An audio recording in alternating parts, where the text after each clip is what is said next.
Take a look at what happened.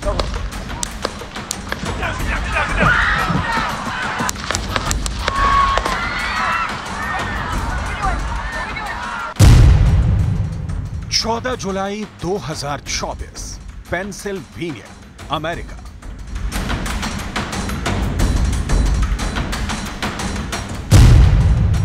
America के इतिहास में दर्ज हुई एक और तारीख।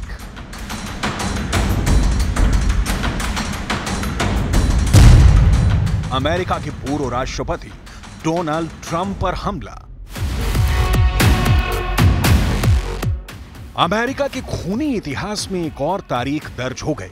अभी ज्यादा दिन नहीं हुए जब अमेरिका अपनी आजादी की वर्षगांठ मना रहा था। Take a look at what happened.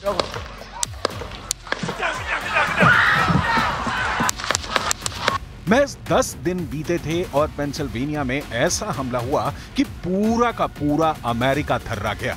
Take a look at what happened.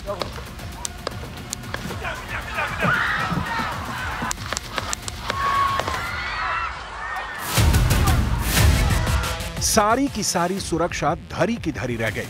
America के पूर्व राष्ट्रपति पर एक के बाद एक कई गोलियां चलाई गईं। दुनिया की सबसे बेहतर सुरक्षा करने वाली एजेंसी मानी जाती है सीक्रेट सर्विस, और उसकी नाक के नीचे उसके सभी सुरक्षा घेरों को तोड़ते हुए एक 20 साल के शूटर ने अमेरिका के पूर्व राष्ट्रपति और रिपब्लिकन पार्टी के संभावित राष्ट्रपति उम्मीदवार डोनाल्ड ट्रंप पर ताबड़तोड़ गोलियां चला दी। Take a look at what happened.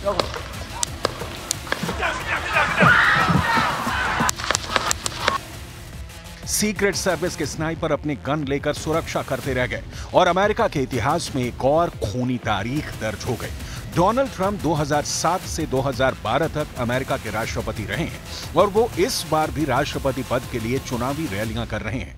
अपने चुनावी अभियान में वो पेंसिल्वेनिया राज्य के बटलर नाम की जगह पहुंचे थे, जहां वो एक रैली को संबोधित कर रहे थे। सब कुछ सामान्य था, लेकिन तभी गोलियां चली और वहां अफरा तफरी मच गई। ट्रंप को गोली लगी, वो वहीं गिर गए। सीक्रेट सर्विस के एजेंट ने उनके आसपास सुरक्षा घेरा बना लिया, लेकिन गोलियां चलती रहीं। Take a look at what happened.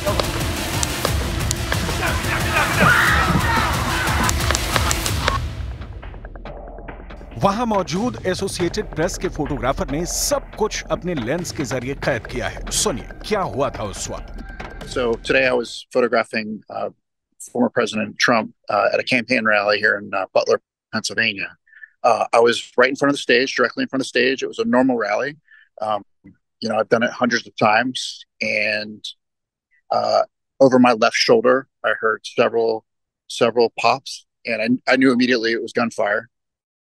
So I looked at the stage, and I saw the Secret Service agents rushing to President Trump.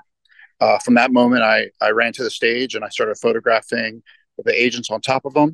And then off to my right, I saw the Secret Service counter assault team arrive. And then I ran to the other side of the stage and they picked President Trump up. And then as he's walking down the ramp, he started fist bumping to the crowd and waving. And I did notice he had blood coming down his face, as you can see in the photos. The agents took him down the ramp and they put him into an SUV. And again, as he was getting into the SUV, he also started pumping his fists again.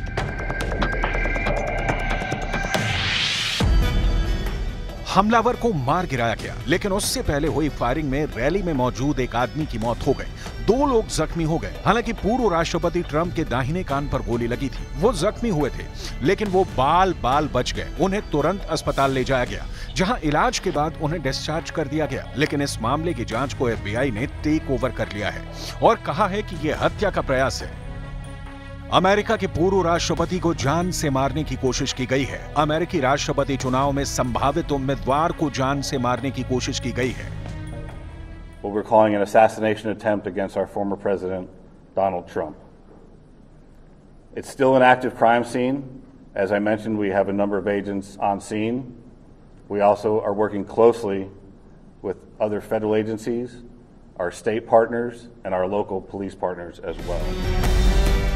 America में हुई यह घटना पिछले 2 दशकों में सबसे बड़ी घटना है।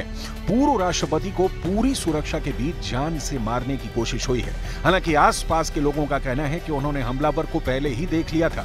वो एक बिल्डिंग पर चढ़ रहा था और राइफल के साथ रेंग रहा था। उनका दावा है कि वो पुलिस को सतर्क कर रहे थे, लेकिन जब तक पुलिस कुछ एक्शन लेती, हमला हो गया। We noticed a guy crawling, bear crawling up the roof of the building beside us, 50 feet away from us. So we're standing there, we're pointing at the guy crawling up the roof. And he had a gun, right? He had a rifle. A rifle. We could clearly see him with a rifle. Absolutely. We're pointing at him. The police are down there running around on the ground. We're like, hey man, there's a guy on the roof with a rifle. And the police are like, huh, what? Like they didn't know what was going on. We're like, hey, right here on the roof. We can see him from right here. We see him. He's crawling. Take a look at what happened.